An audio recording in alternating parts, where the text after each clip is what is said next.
இதெல்லாம் இல்லாததையும் நாங்கள் அப்போ சேஃபாக இருக்கும். இப்போ எங்களோட கிளியர் ரேடியோ பார்க்கும்பொழுது வீட்டில் சின்ன ஒரு ரேடியோ தான் இருக்குது. ரேடியோ தொட்டாலும் அப்பா அடிப்பார். நீங்கள் கீழே மேலே ரேடியோ தொட்டீங்க, ரேடியோ ரிப்பேர் பண்ணிட்டீங்களா அப்படின்பாங்க. சரி, அதுக்கு வந்து வேறு சின்னதாக ஃபோன் ஒன்று இருக்குது. டெலிஃபோன் பார்த்தீங்கன்னா பழைய சினிமாலாம் நீங்கள் பார்த்துக்கலாம். நீங்கள் அப்படி போட்டு வேறு ஃபோன் நம்பராக சுற்றிட்டு இருக்கு. அதுக்கு பதிலாக பில் எல்லாம் எழுதி வச்சு தான் ஃபோன் பண்ண முடியும். இன்கமிங்னாலும் காசு தான், அவுட்கோயிங்னாலும் காசு தான். அன்னைக்கு அந்த ஃபோன் வரும்போது வீட்டுக்குள்ள ரெக்கார்டிங் டிஸ்டர்பன்ஸ் வர ஆரம்பிச்சிச்சு. என்னாச்சு, நிறைய மிஸ்டு கால், அவங்களுக்குள்ள ஒரு கான்டாக்ட் இருக்கும். எத்தனை மிஸ்டு கால் வந்தால் யார் பேசுறது அப்படின்னு. அதில் வந்து டெலிஃபோன் பில்லு வந்து வீட்டுக்குள்ள அவ்வளோ பேர் சண்டையே நடக்கும். ஒன்று அதிகபட்சம் 200-300 பில்லு வந்துருக்கும். அது மாதம் ஒரு 100 பில்லு அதிகமாக வந்திருக்கு, அவ்வளோதான். அதுக்கான பெரிய சண்டையே நடக்கும். அது மூலமாக டிவி அப்படின்னு ஒன்று வந்தது. இது டிவி பரவாயில்லையா அப்படின்னு பார்த்தாங்க. அதுக்கு லேப்டாப் வந்தது. லேப்டாப் அது கூட பரவாயில்ல அப்படின்னு என்னைக்கு இன்டர்நெட் அப்படி உள்ள வந்ததோ அன்னைக்கு கூட எல்லாமே குறைஞ்சி. ஆஃப்டர் கொரோனா நம்ம இன்டர்நெட் எல்லாம் மேலே இருக்குமா? நம்ம காலையிலேருந்து பல தேய்க்கிறவங்களும் செல்லு தேய்க்கிறது அதிகம் இல்லையா? காலையில் நான் தேய்ச்சி அதுக்கு குட் மார்னிங் போட்டுட்டு அப்பா அம்மா மற்ற குட் மார்னிங் சொல்கிறோமோ இல்லையோ, மொபைலில் சம்மந்த ஆட்கள் எல்லாருக்கும் வந்து ஹாய் போட்டு குட் மார்னிங் பண்ணி எல்லாம் சொல்லி தான் வேலையை பண்ணுவோம். அப்போ எல்லாருக்கும் நம்மளோட இமேஜை வெளில சொல்லிக்கிறது ரொம்ப ஆசை. இன்ஸ்டாகிராமா டவுன்லோட் பண்ணி, ஃபேஸ்புக்கா டவுன்லோட் பண்ணி, எல்லா அக்கௌண்ட் அதில் பண்ணி எல்லா அக்கௌண்ட் ஏற்றிக்கலாம். எல்லாரும் நம்ம பிக்சராக ஏற்றிக்கலாம். ஆனால் அது பொருட்கள் பிக்சர்னால் நம்ம அப்டேட் பண்ணும்போது நமக்கு என்ன ப்ராப்ளம் இருக்குது அப்படின்னு மாணவர்கள் யாருமே உணர்றதே இல்லை. அதில் வரக்கூடிய நிறைய ப்ராப்ளம் தான் இருக்குது. இன்டர்நெட்டை வச்சுட்டு எவ்வளோ நம்மளால் வந்து நம்ம அக்கௌண்ட்டில் நம்மளோட பணங்களை பாதுகாப்பாக வச்சுக்க முடியல. யாரும் எதை கேட்டாலும் ஒரு ஓடிபி அப்படின்னு 4 நம்பர் கூட 3 நாம இருக்கும். எப்போ நம்ம பணத்துலேருந்து எப்போ அக்கௌண்ட்லேருந்து பணம் எடுக்கிறாங்கன்னு தெரியுது. எந்த மாதிரி நமக்கு ப்ராப்ளம் வருது அந்த மாதிரி ஜட்ஜ் பண்ண முடியுது.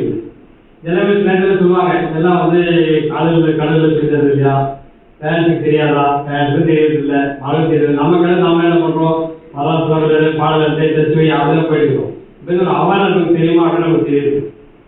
அதே அவேர்னஸ் நமக்கு தெரிவிக்கணும் அப்படிலாம் சொல்லிட்டு ஐயா வந்திருக்காங்க. அவங்க சொல்ல நம்ம கேட்கலாம். நீங்களும் அந்த மாணவர்கள் மொபைல் ஃபோன் பயன்படுத்தலாம் குறைச்சிக்கணும். அது எவ்வளோ தூரத்தில் இருக்கோ நம்ம லைஃப் வந்து ரொம்ப பிரகாசமாக இருக்கும். என்ன ப்ராப்ளம் எது ப்ராப்ளம் வந்து நமக்கு மொபைல் ஃபோனால் மட்டும்தான். அப்போ மொபைல் ஃபோன் நமக்கு வேண்டாமா? இன்னைக்கு வந்து சயின்ஸ் அப்டேஷன் நமக்கு தேவையில்லையா? தேவையில்லையா? அதெல்லாம் தேவைதான். ஆனால் எப்படி நம்ம யூஸ் பண்ணணுன்றது தான். எக்ஸாம்பிள் ஸ்டூடெண்ட் அதிகாரி கூட சொல்லியிருக்காரு இல்லையா, ஒழுக்கம் விருப்பம் தரலாம், ஒழுக்கம் இன்னும் மோகப்படும். நம்ம ஒழுக்கமாக இருக்குமா? நம்ம எதுக்கு பயன்படுத்தணும்? மொபைல் ஃபோன் நமக்கு எதுக்கு வேணும்? சிலபஸ் டவுன்லோட் பண்ணணுமா, படிக்கணுமா, ஓகே. நம்மளோட அகாடமிக்கிட்ட மெயில் பண்ணணுமா, அதுக்கு தேவையா, ஓகே. அவ்வளோதான், நம்ம ஸ்டோரேஜ் டெவலப் முடிஞ்சிது. இன்கமிங்கான அவங்க யாருக்கு பேசணும், யாருக்கு பேசக்கூடாது அவங்களுக்கு தெரிஞ்சுக்கணும். இதே பண்ணி யாராவது பார்த்தா ஃபேஸ்புக்கில் பார்த்து இதனால ஹாய் ஒரு மெசேஜ் ஆரம்பிச்சிருந்தா அது எங்கேயோ ஒரு இடத்துல முடிஞ்சிடும். அது தெரியாது. இப்போ நீங்கள்லாம் வந்து ரீல்ஸ் எல்லாம் பார்ப்பீங்களா? ரீல்ஸ் மட்டும் பார்த்துருப்பீங்க. ஆக்சுவலாக நீங்கள் நடைமுறை என்ன நடந்தது? பேப்பர் படிக்கிறீங்களா? பேப்பர் படிக்கிற பழகவே நம்ம கிடையாது. ரீல்ஸ் பேப்பர் படிக்கும். என்னென்ன விதமான ஆபத்துகள் வருது, அது பெண்கள் அதிகமாக படிக்குது. இன்னைக்கு பெண்களுக்கு உண்டான எதிரான பிரச்சனைகள் என்ன அப்படின்னு நீங்கள் பேப்பரை படிச்சீங்கன்னா மட்டும்தான் தெரியும். வெறும் ரீல்ஸ் பார்க்க மட்டும் நீங்கள் வந்து பிரச்சனை தெரிஞ்சிக்கவே முடியாது. யாரும் காமெடி பண்ணலாம், ஒருத்தவங்க ஓடி இருக்கலாம், அப்பா அம்மா கிண்டல் பண்ணலாம், ஆசிரியர் கிண்டல் பண்ணலாம், அதுக்கு லைக் பண்ணலாம், அதை நம்ம பார்க்கவே இருப்பாங்க. உங்களுக்கு இடையில என்ன பிரச்சனைகள் இருக்கு, வெளியில் எப்படி இருக்கு, தேவைலாம் படித்து பார்த்தாக்க வெளியில் போகிறதுக்கு பயம். என்ன பண்ணுறது, காலையில் 7 மணிக்கு கிளம்புறோம், ஆஃபீஸுக்கு 7 மணிக்கு வந்துடுறோம், திரும்பி 7 மணிக்கு வீட்டுக்கு போய்ட்டு வரோம். நம்ம சேஃபாக இருக்காமல் நம்ம ஃபீல் பண்ணிடுறோம். இதே ஒரு நாள் ஒரு சண்டேல ஒரு லீவ் நாளில் எங்கேயாச்சும் வெளியில் போகலாம், பஸ்ஸில் போகலாம், ஒரு நாளைக்கு ஒரு ட்ராவலிங் போயிட்டு வந்தாக்க அவ்வளோ பயமாக இருக்குது. கொடுக்குற ஆட்கள் அவன் வச்சுருக்கான், அந்த யார் செய்யணும், ஒரு ட்ரெஸ் கோடு, அவன் பேசுகிற பேச்சுகள் வச்சுருக்க மொபைல், அதை பார்த்தா நமக்கு ஒரு பயம் வெளில போயிட்டு வந்து.